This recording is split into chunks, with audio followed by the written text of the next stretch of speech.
गेल्या विकेंडला घरी पाहुणे होते, बच्चे कंपनी होती त्यांच्याबरोबर. लहान मुलाने खूपच पराक्रम करून ठेवलेले पहा, वायर काढून ठेवलेली. त्याच्यानंतर माझी मुलगी तर मोठी आहे, ती म्हणाली आई बघ दाराच्या मागे काय करून ठेवलेलं आहे.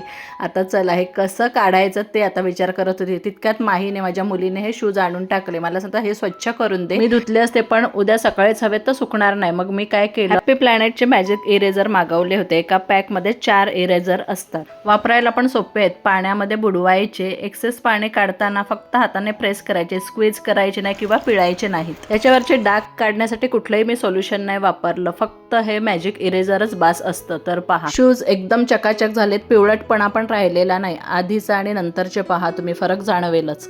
बच्चे कंपनीने हे केलेलं छानसं ड्रॉइंग असं मग मला काढायला लागलं. क्रेयॉन आणि पेन्सिलचा वापर केलेला होता त्यांनी, तर दरवाजाच्या मागेच केलेलं पण अगदी क्लीन करून टाकली भिंत पहा. आणि हाताचे बोटाचे ठसे सुद्धा होते ते सुद्धा क्लिअर केले. दुसऱ्या दरवाजा मागे सुद्धा काढलेलं पेन्सिलने ते सुद्धा क्लिअर केलं. स्विच बोर्ड साफ केले, ते पण अगदी स्वच्छ झाले. स्विच बोर्ड पण केव्हापासून मला करायचेच होते. या एका स्विच बोर्डचे डाग एवढे कठीण वाटत होते ना, पण ते सुद्धा सहज गेले, अगदी क्लिअर झालेलं आहे. तुम्ही फरक बघाल आधीचे आणि नंतरचे डाग. चला कठीण वाटणाऱ्या डागांचं अगदी स्पॉटलेस क्लिनिंग झालेलं आहे. आता जरा वॉटरमेलन ज्यूस घेऊन शांत बसते.